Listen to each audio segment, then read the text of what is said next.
तो बात करते हैं हम आज आज हम एक वीडियो देख रहे थे सागर सिन्हा जी की। सागर सिन्हा आपको जानते ही होंगे, सबको यूट्यूब पे भी है, फेसबुक पे भी है। बहुत अच्छे मोटिवेशनल स्पीकर है। उनको मतलब उनकी चीज़ों को बहुत सारे लोग एग्री भी होते हैं, बहुत सारे लोग एग्री भी नहीं भी होते हैं। लेकिन उनकी एक्सपीरियंस पे देखिए, अगर देखा जाए तो उनकी बातें बहुत अच्छी होती है, मतलब समझने वाली होती है। और आज मेरे पास एक वीडियो आया, यूट्यूब देख रहा था तो उनका एक वीडियो था आज कि फ्लैट खरीदे या रेंट पे ले ले। दोनों में आज उन्होंने एक डिफरेंस पता निकाला और उसको बताया कि किस तरीके से अगर हम फ्लैट खरीदते हैं तो हमारे बेनिफिट्स क्या हैं और उसके नुकसान भी क्या हैं, वो भी बताया। तो इस बारे में हम लोग बात करेंगे आज।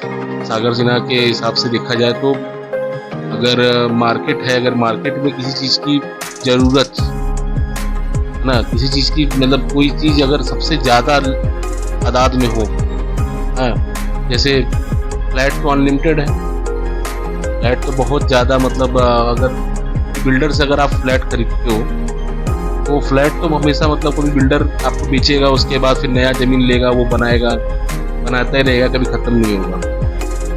लेकिन जब हम लोग बात करते हैं कि अगर हम क्या करते हैं, हम फ्लैट खरीदें या रेंट पे ले लें, देखिए हमको जानना ज़रूरी ये है कि हमको आज के टाइम पे इस तरीके से जीना है या हमको रिटायरमेंट का टाइप पे इस तरीके से जीना है। ये दोनों चीज़ बड़ी इंपॉर्टेंट होती है।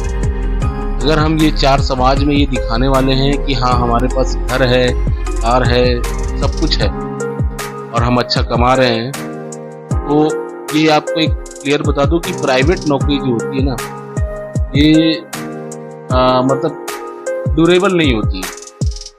इसको ड्यूरेबल आप मत पकड़ के रहना कि मतलब ड्यूरेबल है कि मतलब चलेगी हमेशा के लिए। तो बड़ी कंपनियां हैं, जैसे टाटा है, इसमें काम कर रहा हो तो हो सकता है मे बी हम बोल सकते हैं बड़ी जैसे पावर हाउस कंपनियां हैं, ये सब कंपनियों की बात करें तो हम लोग कर देंगे कॉल सेंटर और ये सब बीपीओ, ये सब चीज़ों में जो काम कर रहे हैं उन सबों की चीज़ें 10-10 साल में बदलती रहती हैं। और वो इसलिए बदलती है कि क्योंकि वहाँ की पॉलिसियाँ बदलती हैं, तो उसके हिसाब से उनकी चीज़ें बदल जाती हैं। हो सकता है कल को उनको ज़रूरत ना पड़े आपकी, लेकिन अगर वो ज़रूरत ना पड़ी और अगर आपने अपने जॉब के मतलब जब आप जॉब कर रहे थे, जॉब के टाइम पे अगर आपने कोई भी चीज़ जैसे परचेज की, जैसे फ्लैट खरीद लिया या कार खरीद ली या कोई भी लाइबिलिटी उठा लिया आपने, तो अगर लाइबिलिटी आपने उठा लिया है तो उसको तो आपको चाहे आप कमाओ चाहे मत कमाओ, उसको पूरा तो करना ही पड़ेगा। तो फ्लैट खरीदना एक लाइबिलिटी है। वो लाइबिलिटी इसलिए है कि अगर आपने मान लीजिए फ्लैट कैश में खरीदा है तो लाइबिलिटी खत्म, आपने उतना कमाया, आपने खरीद लिया। लेकिन अगर आपने होम लोन लिया है, इसी तरीके से लोन लेकर के आपने फ्लैट परचेज किया है, वो आपके लिए एक समझिए कि नॉर्मल वे में देखा जाए तो एक बड़ा कठिन समय रहेगा आपका हर चीज़ में। जैसे कि आपको हर एक चीज़ों में तो आप होता है, जैसे मान लीजिए आप 50,000 कमा रहे हो, 50,000 कमा रहे हो, अगर आपने 50 लाख रुपए का फ्लैट खरीदा तो उसकी EMI ऑलमोस्ट 35 से 40,000 रुपये करीब आएगी। और वो 35 से 40,000 रुपये ये हो गई आपकी लाइबिलिटी में। उसको आपको किसी भी हालत में, अगर आप जॉब करो चाहे मत करो, आपने भरना है। उसके बाद जब आप सेकेंडरी ऑप्शन में आते हो, तो अगर हम सेकेंडरी चीज़ें देखें कि जो लोन पर्पस है, जैसे लोन आपने लिया है, वो आपने फ्लैट 50 लाख रुपए दे करके 50 लाख रुपए का फ्लैट आपने लिया ताकि आप उसमें आराम से रह सको, अपना एक एड्रेस बना सको कि हाँ मेरा एक ये प्रॉपर एड्रेस है, मैं यही रहता हूँ। लेकिन क्या वो सही है? 65% से ज़्यादा होम लोन डिफ़ॉल्ट होते हैं, पूरे भरे नहीं जाते हैं, बैंक करप्ट हो जाता है, बैंक नीलाम कर देता है। ये सारी चीज़ें आपको एक रिव्यू उठा के देख लो। होम लोन हमेशा 100% श्योर क्लियर नहीं हुआ कभी किसी का जल्दी। 65% लोग हैं आज भी उनका होम लोन क्लियर नहीं हुआ, बाद में वो जॉब करते करते नहीं हो पाया तो गांव चले गए, घर चले गए। उसके बाद मतलब अब एक समय के साथ से स्पीड से आगे चले गए। लेकिन अगर आप ये सोचो कि अगर आप लाइबिलिटी उठा सकते हो 40,000 रुपये देने की, आप ये भी सोच सकते हो कि 40,000 रुपया मुझे, अगर मैं इस पर सेविंग उठाऊं और मुझे घर जो बनाना है वो अभी ना बना के 20 साल बाद बनाएंगे, 20 साल बाद बनाएंगे। तो अगर आपको लगता है तो आप एक कोई ज़मीन छोटी सी, मतलब उसको अपने गांव में ही कहीं पे भी एक थोड़ा सट्टा टकरा के, जो सट्टा किया आता है बुकिंग करके, थोड़ा थोड़ा पैसा भरते रहो हर महीने, वो ले लो आप। अगर आपको लगता है कि आपके पास ज़मीन है और आपको घर बनाना है, तो आपको सिंपल तरीका एक और भी है। जो पैसा, जैसा आप सागर सिन्हा ने आज बोला, जो पैसा आप ईएमआई में वेस्ट कर रहे हो, वो पैसा आप क्या करो, आप एक रेंट पे देखो। 50 लाख रुपए के घर का ना जो वैल्यूएशन अगर रेंट पे देखोगे ना, वो ज़्यादा से ज़्यादा 15 से 20 हजार रुपये, अगर मतलब भाव ना बड़ा हो तो 20 हजार रुपये तक तो स्टैंडर्ड में चला जाता है। थोड़ा दूर में आएगा शहर में, जैसे बॉम्बे में शहर में 50 लाख का घर है नहीं, 1-1 करोड़ का घर का वैल्यूएशन है, तो वहाँ के रेंट उसके हिसाब से मतलब 20-25 हजार, 30 हजार, 40 हजार तक चले जाते हैं। लेकिन वो रेंट पे भी जिसके पास है ना, उन्होंने कैश में लिया हुआ है, वो लोन पे नहीं लिए हुए। देखिए व्यापारी, जो आप जॉब कर रहे हो, आप बिजनेस नहीं कर रहे हो। अगर आप बिजनेस कर रहे होते तो हो सकता है कि आपके पास कल को डेट में अच्छा खासा पैसा आता, बिजनेस में ही कमाई अच्छी बढ़ जाती और आप उसको क्लोज कर सकते। लेकिन आप यहाँ पे क्या है, लोन लिए हो, होम लोन लिए हो। तो होम लोन में नुकसान क्या होता है कि होम लोन मान लीजिए आपने 20 साल के लिए या 25 साल के लिए या 30 साल के, नॉर्मल 30 साल के लिए लोग लेते हैं तो EMI थोड़ा कम आवे। लेकिन जितना आप टर्नियर बढ़ाते हो, उस टर्नियर में आपको एक चीज़ तो साफ है कि आपको जितना फ्लैट है उसका 3 गुना 4 गुना पैसा देना पड़ेगा।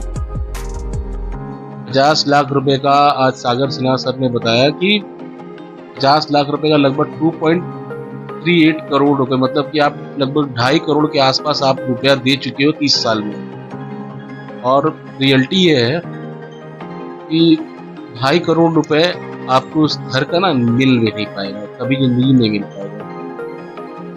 अगर कोई मतलब एकदम पॉश इलाका भी होगा ना, तो 1 करोड़ रुपए 2 करोड़ रुपए तक अगर चला भी गया ना, तो ये बात हमेशा दिमाग में बैठा कर रखिएगा कि जिस बिल्डर से आपने वो घर लिया है, उसी बिल्डर की वहीं कहीं घर बिल्डिंग एक और बन रही होगी 2 करोड़ रुपए में, और इतनी लग्जरी एमिनिटी के साथ मिल रही होगी ना, एमिनिटीज के साथ, आप थक जाओगे, देख के भी परेशान हो जाओगे। आप उस चीज को अपने घर को बनवा नहीं पाओगे उस तरीके से। क्योंकि देखिए, पुराना घर जब होता है ना, तो उसमें सारी चीजें मतलब समझ में आती है कि अब ये रिनोवेशन कराएंगे, हम यहाँ रह रहे हैं, अब इसी में आगे 1 किलोमीटर के बाद इतना बढ़िया फ्लैट बन गया। अगर आप कैश में लिए होते, आप क्या करते, स्विच कर जाते। लेकिन आपने कैश में तो लिया नहीं है, तो आप लिए हो लोन पे। अगर आप स्विच करने भी जाओगे ना, तो आपको सारी पूरा जो प्री क्लोजिंग चार्ज जितना आएगा ना, उतना आप भर भी नहीं पाओगे। वो तो ऑप्शन आपके पास है ही नहीं प्री क्लोजिंग का। तो प्री क्लोजिंग से तो अच्छा वही है कि आप एक काम करो, आप होम लोन लो ही मत। उन्होंने एक SIP बताया, उन्होंने बहुत सारी चीजें सागर सिन्हा ने बताया कि आप SIP कर सकते हो एंजल वन में जाके। मैं आपको शेयर में जाने की राय नहीं दूंगा भाई, क्योंकि सब्जेक्ट टू मार्केट रिस्क, अगर कोई चीज नाम दिया जाता है ना, तो उसको आप मतलब उसको दावा नहीं लगा सकते। ठीक है, उस पैसा जाके वहां बढ़ जाता है, ये बात हम भी जानते हैं। आगे फ्यूचर प्लानिंग करके अगर कोई आदमी शेयर मार्केट में पैसा लगाता है, तो डेफिनेटली वो बढ़ता ही है। लेकिन रिस्क भी उतना ही बड़ा होता है। क्या पता कि कुछ कभी ऐसा हो जाए 2007 की तरह की फॉल डाउन, IT सेक्टर गिरा, उसके बाद वो सारी चीजें धीम धड़ाम खत्म, सत्यम कंप्यूटर की तरह।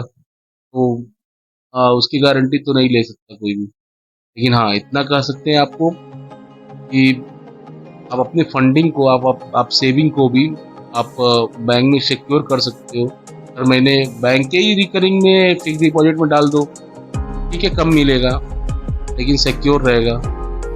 बहुत लोग सोचेंगे कि बैंक भी भाग जाती है, तो बैंक भाग जाती है तो कौन सी बैंक भागती है? आप भी ध्यान दो ना। क्या HDFC बैंक भाग जाएगी? क्या ICICI बैंक भाग जाएगी? अरे ये सब 50 साल 60 साल यहीं राज करने वाले हैं ऐसे ही। जब तक कुछ बड़ा बदलाव ना आने वाला ना, तब तक वो लोग कभी बदलेंगे नहीं, चेंज नहीं होंगे। और आप लोग ये सोचते हो कि मतलब उसमें बदल जाए तो बहुत मुश्किल है। फिलहाल आगे बढ़ते हैं। देखिए, अगर बात करें हम लोग फ्लैट की, फ्लैट अगर आपने होम लोन पे लिया है, अगर आप ये सोचते हो कि मेरा फ्लैट जो है वो मैंने 50 लाख का लिया है, वो 20 साल बाद 1 करोड़ या 2 करोड़ का हो जाएगा, तो एकदम ये गलत फहमी में मत रहना। वो 2 करोड़ रुपए में वहाँ पे उसी जगह पे कोई अच्छा फ्लैट ना मिल रहा हो, मिलेगा ही मिलेगा, गारंटेड है। लेकिन आपको क्या करना है कि आपको अपने प्लानिंग के हिसाब से काम करना है। अगर आप रेंट पे जाते हो ना, 15,000 में रेंट दोगे ना महीने का, 1 साल में आप कितना रुपया दे रहे हो? ज़्यादा से ज़्यादा 1,80,000 रुपये। ठीक है, 1,80,000 रुपये आप दे रहे हो। 10 साल में आप मान लो रेंट की कॉस्ट बढ़ेगी, थोड़ा बहुत इंक्रीजिंग 10% 5% सब बढ़ाते ही।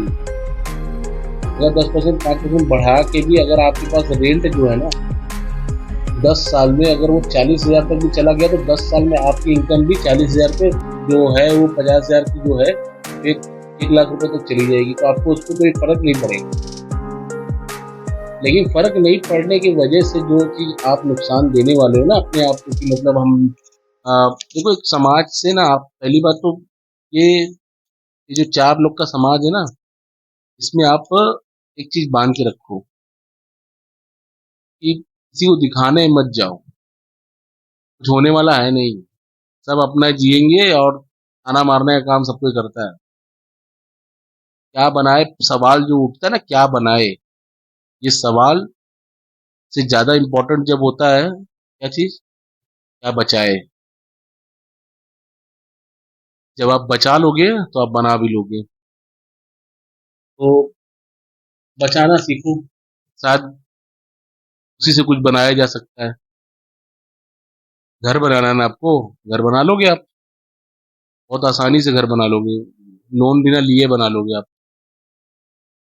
चाहे तो आप SIP कर लो, कोई वो नहीं है, कोई रोका नहीं है आपको। आपको अच्छी प्लानिंग, कोई अच्छी चीजें देख के, जैसे टाटा वाटा का सेक्टर देख करके आप SIP उठा लो।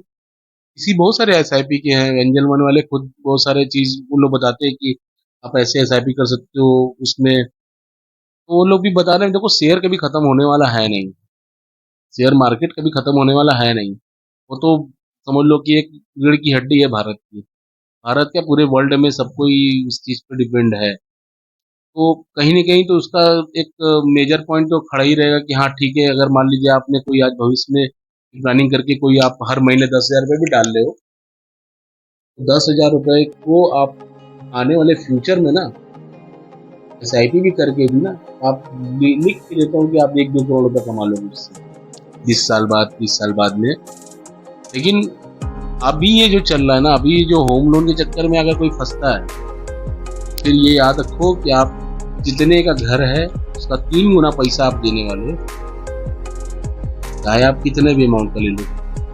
सबसे नॉर्मल एवरेज क्या चल रहा है? 7%, 7-7.5% करीब चल रहा है।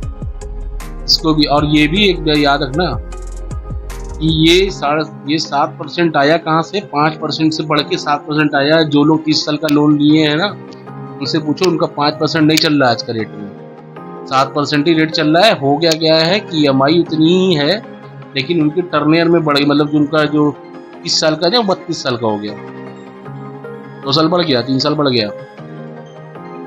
वो 3 साल बढ़ा, उनको फर्क नहीं पड़ा कि अरे मेरा EMI तो कांस्टेंट है, अरे कांस्टेंट घंटा है तुम्हारा EMI, 2 साल तो तुमको एक्स्ट्रा भरना है। तो बैंक की पॉलिसी है, तुमको बता देगी तो तुम दिक्कत में आ जाओगे। कोचिंग करने जाओ तो समझ में तुमको आ जाएगी सारी चीजें, सारी चीजें तुमको समझ आए। देखो भाई एक बात, अगर आप बिजनेस कर रहे हो तो आप, ये तय है कि आप लोन पे भी ले रहे हो तो कोई दिक्कत नहीं। आप कहीं ना कहीं हो सकता है कि बिजनेस आपका सक्सेस हुआ, आप उसको भरने की ताकत रखते हो और आपको फर्क पड़ेगा नहीं। लेकिन अगर आप जॉब कर रहे हो ना, फिर आपको फर्क पड़ने वाला है भाई। आप बात सुनिए, एक तो प्राइवेट जॉब का कोई भरोसा नहीं, सरकारी जॉब आप कर नहीं रहे हो। सरकारी जॉब आप कर रहे हो तो आपको 2% पे होम लोन मिल जाता है, 2-3% पे मिल जाता है, इससे ज़्यादा नहीं मिलता। तो वो तो सस्ते में आपका काम हो जाता, तो सारी चीज़ें काट पीट के आपको बहुत सस्ता पड़ जाता, तो भी आपको ज़्यादा नुकसान नहीं होता। लेकिन प्राइवेट वालों, ध्यान देना, बड़ा आसान होता है 40,000 50,000 की नौकरी करके 50 लाख का घर लेना, लेकिन जब ईएमआई हर महीने आपको उतनी लाइबिलिटी के साथ भरनी होगी, तब उतना ही कठिन होता है। कभी हो सकता है कि आपका तबीयत खराब हो गया हो, कभी हो सकता है ना भाई, आपका तबीयत खराब हो जाए, तो आप लोगों ने हेल्थ इंश्योरेंस लिया ही होगा। हेल्थ इंश्योरेंस ले लेते हैं लोग, लाइफ इंश्योरेंस पॉलिसी ले लेते हैं, सारी चीजें कट पीट के हाथ में क्या आता है, हम लोन कटने के बाद 10,000 बच गए, मान लो, चलो 10,000 बचा लो भी। अब 10,000 रुपये में आपको घर चलाना है और इंजॉय क्या करोगे, घंटा कुछ नहीं करोगे आप इंजॉय, कोई इंजॉय नहीं कर पाएगा। लिख के देता हूँ आपको, घूम भी नहीं पाओगे, इतना ज्यादा है। उसके लिए भी लोन लेना पड़ेगा, ट्रैवलिंग वाला के लिए। जाओगे मेक माई ट्रिप में जाओगे, देखोगे क्या है, कोई पे लेटर का ऑप्शन दिख रहा है तो वही जाके उठाओगे, कुछ नहीं होने वाला। ना आप क्या करने आए हो देश में, धरती पे क्या करने आए हो, भरने आए हो तो भरो। ये बदलाव करना है तो ये बदलाव करो ना कि हमको होम लोन नहीं लेना है। सबसे खराब लोन जो होता है ना, पर्सनल लोन, आप ले लो, एक बार के लिए बच जाओगे। बिजनेस लोन ले लो, धंधा कर लोगे, उससे प्रॉफिट कमा के आप भर लोगे, वो भी बच जाओगे। लेकिन होम लोन ये तो ऐसा होता है ना कि मतलब आप ना आपको निगलते बनेगा, ना आपको उगलते बनेगा, और किसी को बता भी नहीं पाओगे कि मतलब मेरी परेशानी ये है कि मैंने होम लोन लिया है, मेरा पैसा नहीं हो पा रहा है, मैं भर नहीं पा रहा हूँ। और अच्छी बात है जनरल, आज के टाइम पे लोगों को मार्केट में अपने आप को बनाना है, दिखाना है कि 4 लोग जाने कि हाँ बहुत आप इस्टेब्लिश इंसान हो। इस्टेब्लिश तो वो इंसान है ना जो बिजनेस कर रहा है, जैसे अदानी जी हैं, अंबानी जी हैं, इन लोगों ने तो 100-100 करोड़ का घर बिजनेस करके ही बनाया, जॉब करके तो बनाया नहीं। जॉब दे के भले बनवाया, जॉब पे रख के लोगों को बनवाया है, लेकिन किया तो बिजनेस ही है ना उन्होंने, पॉलिसी बना के। बिजनेस तो करोगे तभी तो होगा, बिजनेस ही कर लो। सबसे अच्छी चीज़ें हैं कि एक कोई छोटा मोटा बिजनेस डाल लो, धीरे धीरे उसको इंक्रीज कर लो। शायद बिजनेस ऐसा करना, लेकिन भाई देखो अभी सिंपल बता रहे, आजकल भी बिजनेस की भी हालत थोड़ी सी डाउन ये है, कुछ सेक्टर जो है वो खराब चल रहे हैं, तो उसमें जाना ही नहीं। देख लो पहले क्या है, एफएमसीजी में कूदना मत अभी, हाँ, तो एफएमसीजी छोड़ दो। उसके अलावा देखो बहुत सारे हैं, शायद हो सकता है कि क्लोथ मार्केट जो है आपका, कपड़े का मार्केट जो है वो शायद वो आपको कभी ना आज नहीं तो कल प्रॉफिट दे ही देता है, वो हमेशा वो भी नुकसान तो होता नहीं। तो बोलते हैं कि फैशन बदल जाता है तो नुकसान हो जाता है, छुटा होता है, तो ये सब मैं तो नहीं मानता हूँ भाई। मुझे लगता है कि क्लोथ मार्केट में आप आज नहीं तो कल पैसा कमा ही लेते हो, और बहुत सारे ऐसे मार्केट हैं। पैसा अगर बचा रहे हो तो आप बचा लो। सबसे बड़ी चीज़ ना कि पहली चीज़ 4 लोग का सुनना बंद करो। ये 4 लोग है ना, वो तुमको ना खाने देंगे ना जीने देंगे भाई, आप बात। और तुम जॉब भी नहीं कर पाओगे, तो ऐसा हो जाएगा ना कि एक आध महीना अगर बीमार हो गए और ईएमआई लोड हो गया ना, तो वो पर्सनल लोन लेने के अलावा दूसरा कोई ऑप्शन बचेगा नहीं तुम्हारे पास। तो फिलहाल तो आज के लिए इतना ही रखेंगे हम लोग। सोशल हब में आपका स्वागत है और सुनने के लिए धन्यवाद। मेरा चैनल देखते रहिए, हो सकता है कि हर फ्राइडे को कुछ नया ही बताऊं। आज तो 2-3 वीडियो बनाने वाला हूं, दोनों वीडियो देख लेना भाई। जो लोग देख रहे हैं उसको सब्सक्राइब भी कर देना, फॉलो भी कर देना, और शेयर भी कर देना, ताकि किसी और को भी मिल जाए। देखो हम लोग भी मार्केट को एनालिसिस करके ही बात करने वाले हैं, कोई नया घुमा के बात करने वाला नहीं है। जो है चल रहा है वैसे ही बारे में बात होगा, ठीक है। तो आज के लिए इतना ही, थैंक यू सो मच।